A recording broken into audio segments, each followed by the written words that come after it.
Hey guys, before we get into the video, I want to point out that there are alternatives.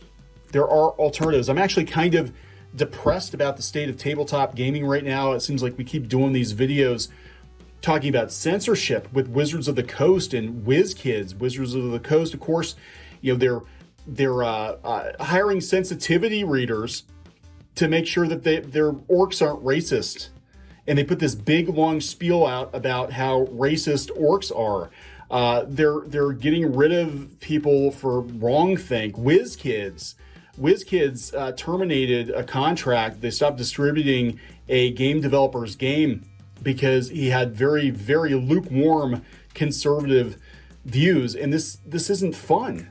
It's not fun anymore. You know, ever since Wizards of the Coast got a hold of Dungeons and Dragons, it just seems like constant watering down of the franchise and constant virtue signaling.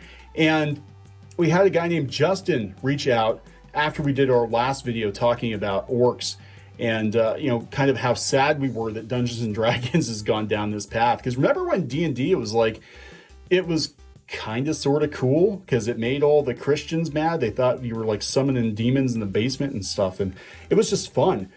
But he reached out and told me about basic fantasy, which I've never heard of. I've never heard of this before. I didn't even know this was a thing, but it's an open source D&D like RPG system. It's very similar to what the Red Box was back in the day, the basic set. But so we ordered these books off Amazon. You can go to the website.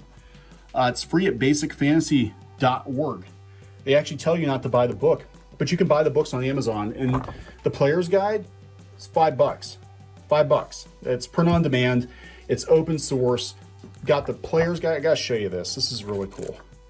So I'm actually hopeful because I want to play D&D with the kids, but I don't want to give Wizards of the Coast any more money because I think they've gone crazy.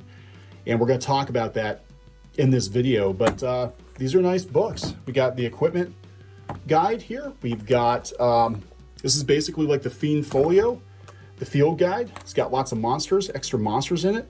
100% open source.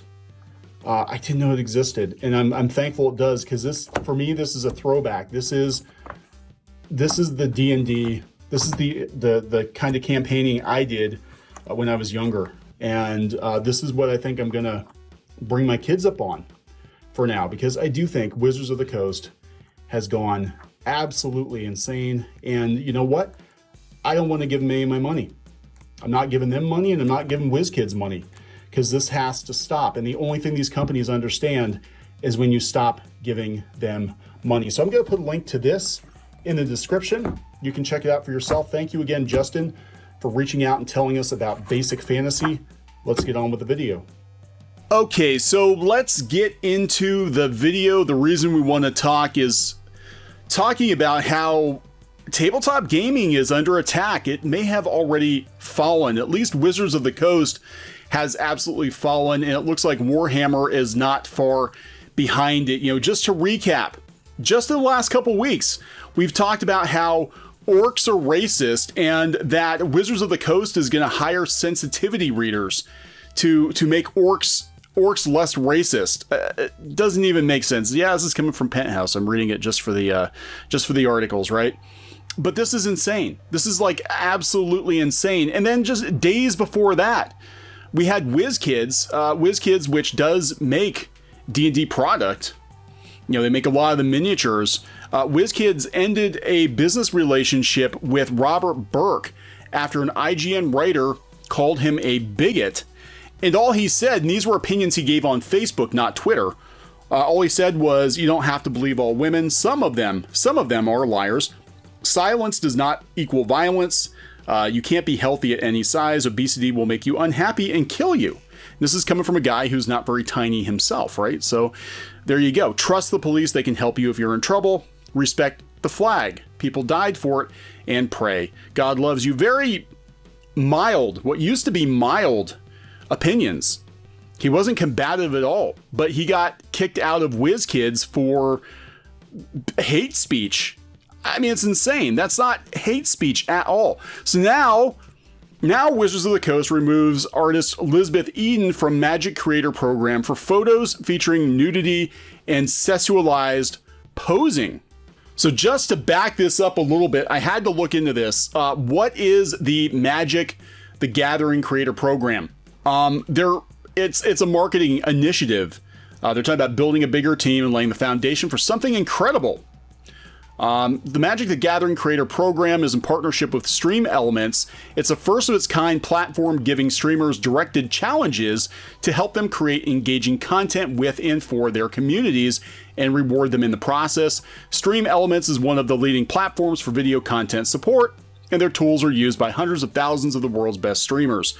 They work closely with Stream Elements to design the program from the ground up, and they get to integrate it with Magic creators. It's a permanent, ongoing program once you're in. You're in with no need to reapply or wonder when new events begin. We'll have new challenges available from week to week and month to month, yada, yada, yada, yada. So yeah, the Greenlight Fund represents a phenomenal opportunity for our highest quality producers and ultimate networkers to bring brand new shows to life. We've set aside $1 million to seed new Magic series in 2020. Whether you want to showcase tabletop or digital Magic or a combination of both, the Greenlight Fund can help make your vision a reality. So basically, we're paying you to promote Wizards of the Coast, and you know what? I really personally don't give a shit. I don't really want to support Wizards of the Coast because they keep doing crazy stuff like this. So here we go. So Wizards of the Coast has removed Magic the Gathering content creator Elizabeth Eden from the game's content creator program, accusing her of distributing Magic content that is against our code of conduct. Now, we know Wizards of the Coast is kind of crazy when it comes to Magic. I don't really dip into Magic. I just know from watching other people's videos, you've watched The Quartering, I know that's how he started on YouTube, was reviewing Magic decks, that Magic the Gathering has gotten crazy political and the community has gotten crazy political. So this doesn't surprise me at all. Again, same company that's distributing Dungeons and Dragons now, same company that works with WizKids. Eden announced her removal from the program on July 1st. She stated, "Wizards of the Coast kicked me out of the creator program because I apparently sexualized Magic the Gathering. Wizards of the Coast kicked me out of the program because she sexualized it. It's not allowed." Okay, so how about the artists who have posted the same things? It's cool because they're drawings. Very nice, y'all. Speculating on the reason for her removal, Eden provided a list of her content which could have led to her removal, all of which were far from explicitly graphic. Would just like to add, the only things I've done are make a fake Magic card that isn't real in any way. My Mythic Woman card was a joke, and posted a photo of myself with 2 colossal Dreadmaw cards stuck in my top. Oh, and I made a Carnage Tyrant pun, hex proof, providing a list of her content which she believes could have led to her removal, all of which were far from explicitly graphic. Eden asserted that the reason for her removal was because there are photos of me with cleavage. It's amazing to me that I am consistently positive in the MTG community, am significantly less vulgar and controversial than lots of sponsored creators, but because there are photos of me with cleavage, I'm not allowed to even be part of the creator program. According to the email sent to Eden from Wizards of the Coast regarding her removal, they provided no specific examples of her violating content, instead merely stating that she had been distributing Magic content that is against our code of conduct, including photos featuring adult nudity and sexualized posing, in an allegation which Eden fervently refutes. Here's the email that she got. "I haven't actually done what I'm being accused of. The card I made doesn't feature adult nudity, and I posted 0 explicit content related to MTG.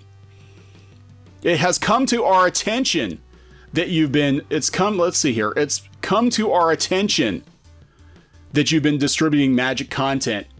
That means somebody on Twitter narked on her. That's what I think that means. They narked. They narked on her. As you can see in the photo above, the email begins, yada yada. They state section 2 of the Code of Conduct, which reads, "Do not use, post, distribute, or link to obscene, pornographic, sexually explicit, graphically or gratuitously violent, derogatory, demeaning, malicious, defamatory, abusive, offensive, hateful, or discriminatory language or content." That is pretty broad, right? This includes masking language by using alternative character spelling spacing to get around profanity filters or claims of profanity filter testing. So this is what it was. She posted this picture. Receiving no responses from Wizards of the Coast after asking for further details regarding the action taken against her, Eden speculated that a fake Magic the Gathering card featuring a pinup style photograph of herself was why I was kicked out of the program. There it is. Okay. There it is. She is covered up.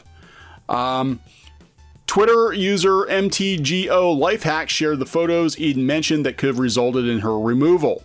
Barring any production of concrete examples of more blatant policy violations that could have led to her removal, Wizards of the Coast's actions ring hypocritical, as the company has produced cards with similarly sexualized male characters as recent as last year.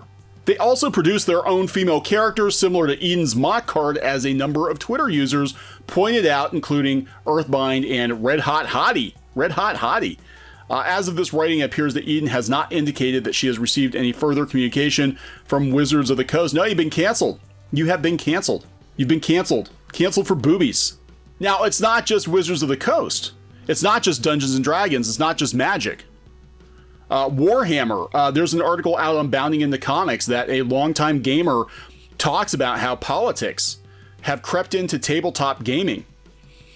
That over the past few years, the fandom has slowly gotten dragged into a quagmire of terrifyingly single-minded vitriol. People who had until that point had fun together, talking about different aspects of their hobby and debating the lore, started arguing about anything and everything, artwork, lore, and politics.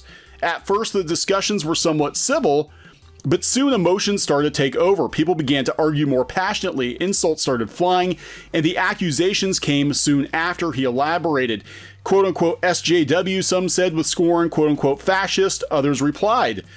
Some were accused of being archaic relics too interested in the past of the fandom, while others of being whiny, spoiled newcomers who could not appreciate the heritage.